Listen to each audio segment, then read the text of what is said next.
Bismillahirrahmanirrahim. Assalamualaikum warahmatullahi wabarakatuh. Selamat pagi semua. Pada hari ini saya, Dr. Erna Arfiani, akan memberikan pengantar lab activity Departemen Farmakologi Farmasi tentang obat diuretik. Ya, saya screen share dulu. Obat diuretik adalah zat atau obat yang dapat meningkatkan volume urin. Di sini saya jelaskan diuresis menunjukkan adanya penambahan volume urin dan zat-zat yang terlarut di dalamnya termasuk natrium. Fungsi utama diuretik adalah untuk mobilisasi cairan odem yang berarti mengubah keseimbangan cairan sedemikian rupa sehingga cairan ekstrasel menjadi normal kembali.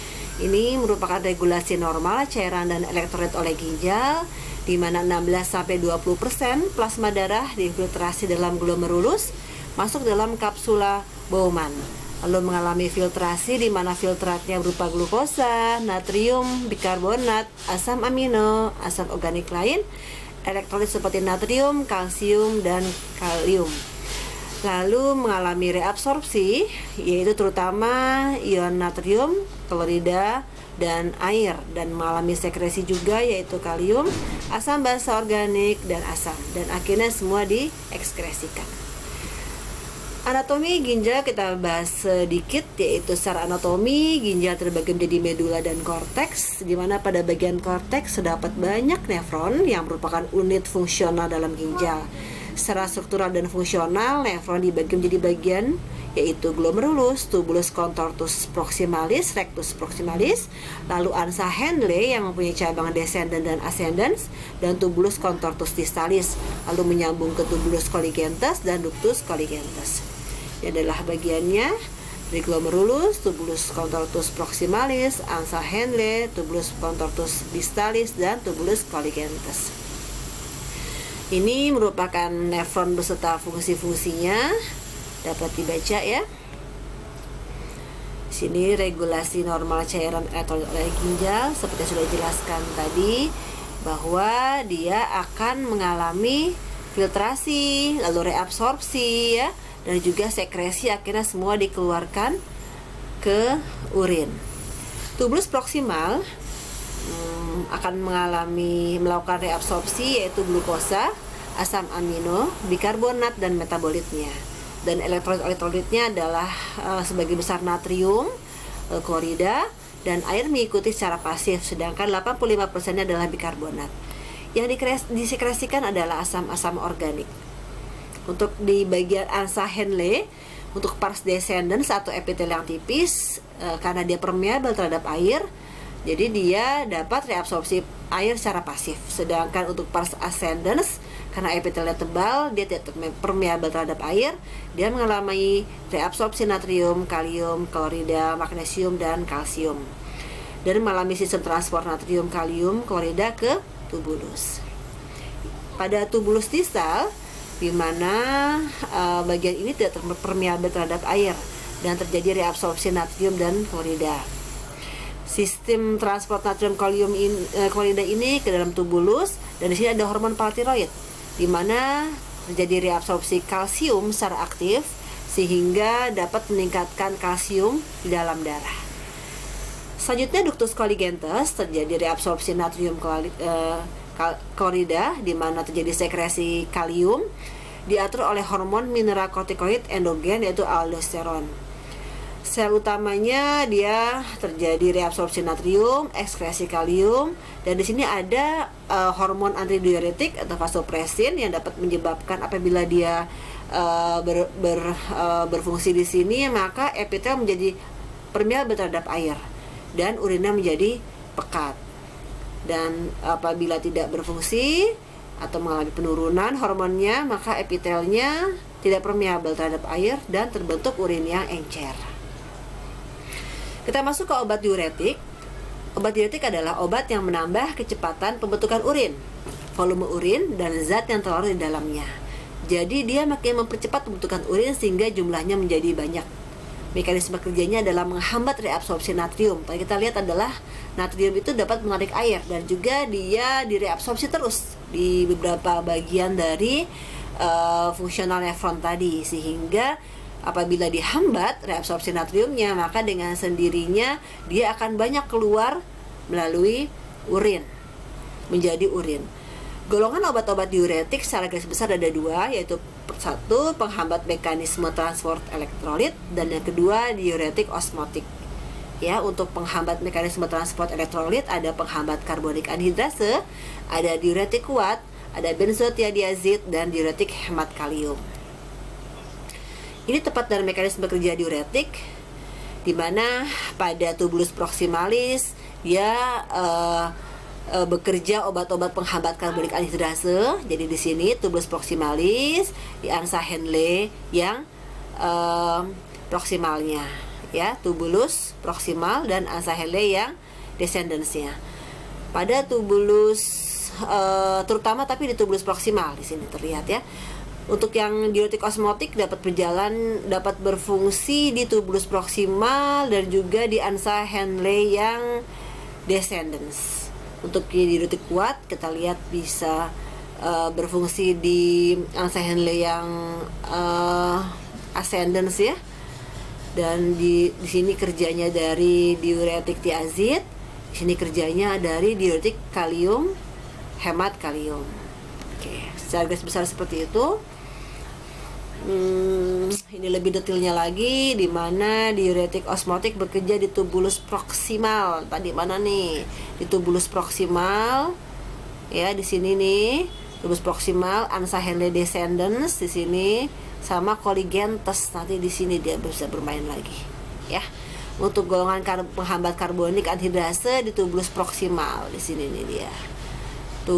Golongan diuretik kuat, loop diuretik bekerja di angsa Henle yang ascendens nih. Ini diuretik kuat atau loop diuretik. Lalu golongan benzotiadiazid bekerjanya di tubulus distal bagian yang hulu. Nih, bagian hulu. Lalu golongan diuretik hemat kalium bekerjanya di tubulus distal yang hilir dan tubulus atau di ductus colligentes. Di sini dia mainnya. Oke ya. Coba kita breakdown satu-satu. Diuretik osmotik, mekanisme kerjanya dalam menghambat reabsorpsi natrium dan air melalui daya osmotiknya. Jadi dia menggunakan mekanisme osmotik.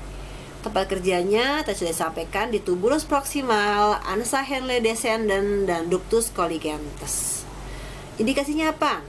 Untuk menurunkan tekanan dan volume intrakranial. Contohnya pada keadaan yang udem pada otak. Dapat juga menurunkan tekanan dan volume intraokuler, misalnya pada penyakit glaukoma. Ya, tekanan di intraokuler yang meningkat menyebabkan glaukoma, sehingga diturunkan tekanannya dengan diuretik osmotik ini. Lalu pada penyakit gagal ginjal akut juga dapat digunakan. Apa contoh obatnya? Contoh obatnya adalah mannitol yang diberikan secara IV, urea, gliserin, dan isosorbit. Yang kedua, penghambat karbonik anhidrase, mekanisme kerjanya adalah menghambat reabsorpsi natrium, asam karbonat, dan asam H+. Kerjanya adalah di tubulus proksimal, contohnya adalah azetazolamid, diklorofenamid, dan metazolamid. Mekanisme kerjanya menghambat reabsorpsi natrium, kalium, klorida, meningkatkan ekskresi kalium, kalsium, ya, dan magnesium. Tempat kerjanya di angsa Henle yang ascendens. Ini sering digunakan ya pada penyakit-penyakit jantung terutama. Obat-obat yang digunakan adalah furosemid, torsemid, bumetanid, asam etakrinat. Ya. Jadi dia kuat loop diuretik ini. Untuk gagal jantung. Jadi yang cairannya banyak di pembuluh darah ya, sehingga dia harus banyak dikeluarkan untuk mengurangi dari kerja jantung. Dan juga dapat digunakan untuk gagal ginjal akut, untuk keadaan-keadaan yang odem dan hiperkalemia. Ya, efek sampingnya berarti terjadi gangguan cairan elektrolit apabila dia tidak dipantau dengan baik penggunaannya furosemid ini gitu ya. Yang banyak digunakan adalah furosemid di masyarakat tapi harus dalam pantauan dokter. Kalau enggak nanti terjadi ketidakseimbangan karena banyak sekali yang dihambat oleh diuretik kuat ini. Terutama adalah hipokalemia, karena dia yang dikeluarkan seperti kita lihat, dia meningkatkan ekskresi kalium. Kalau banyak dikeluarkan jadi hipokalemia. Ototoksik, jadi mengganggu komposisi endolim. Kita tahu endolim juga terdiri dari banyak kalium di situ ya. Jadi bisa mengganggu dari pendengaran, bisa menyebabkan vertigo misalnya gitu ya. Lalu terjadi hipotensi dan juga bisa menyebabkan reaksi alergi ya, terutama sulfonamid kecuali asam etakrinat. Selanjutnya adalah benzotiadiazid atau kita kenal dengan tiazid, di mana mekanisme kerjanya menghambat reabsorpsi natrium dengan klorida, tempat kerjanya di tubulus di sel bagian hulu. Obatnya apa? Hidroklorotiazid, klorotiazid, imidapamid, hidroflumetazid. Indikasinya buat hipertensi, gagal jantung, odem, dan hiperkalsiuria. Jadi apabila pada gagal jantung atau hipertensi, kalau berat kita menggunakan furosemid. Tapi kalau memang masih ringan dan hanya hipertensi saja, kita menggunakannya baru tiazid ya, diuretik yang agak lemah ya. Efek sampingnya pasti terjadi gangguan elektrolit, hiperurisemi, terjadi efek metabolit ya, dan hiperkalsemi. Lalu ada diuretik hemat kalium. Mekanisme kerjanya adalah menghambat reabsorpsi natrium, menghambat sekresi kalium ke tubulus, di mana tempat kerjanya tubulus di sel hilir dan ductus colicentous. Contoh obatnya adalah spironolactone, eplerenon, dan triamtenan. Indikasinya untuk hipertensi, gagal jantung, dan hiperaldosteronisme. Efek sampingnya adalah hiperkalemia dan terjadi pembesaran pada payudara. Selanjutnya kita bandingkan juga dengan obat tradisional. Obat tradisional adalah bahan atau ramuan bahan yang berupa bahan tumbuhan, bahan hewan, mineral gitu ya, galenik.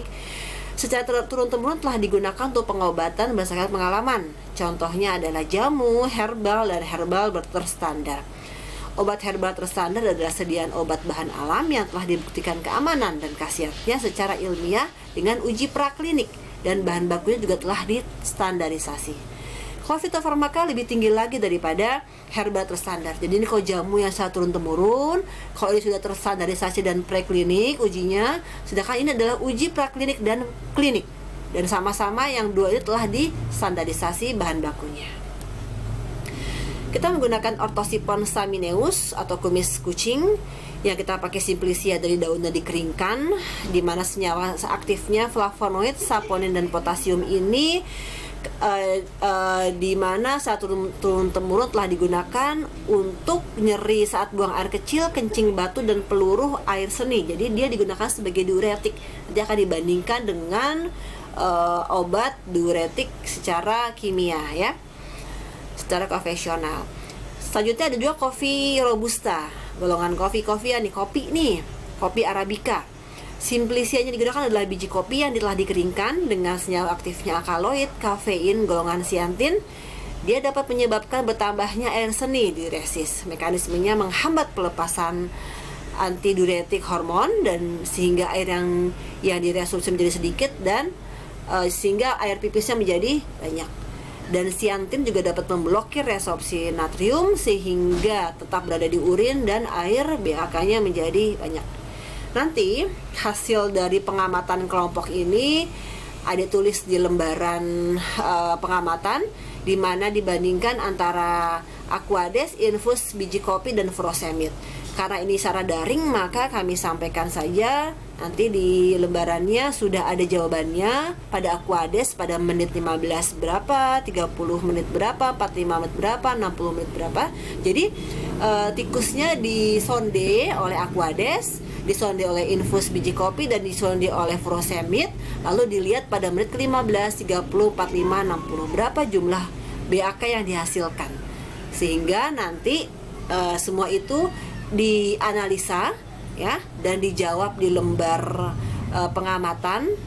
Ada pertanyaan-pertanyaannya juga, silahkan dijawab untuk kemudian dibandingkan bagaimana kerja dari obat konvensional yang kita gunakan di sini adalah furosemid dibandingkan dengan infus biji kopi. Jadi biji kopi yang ditumbuk, dikeringkan, lalu diambil airnya ya. Dan dibandingkan juga dengan Aquades, mana dari ketiga kelompok perlakuan ini yang hasilnya lebih cepat dan lebih banyak.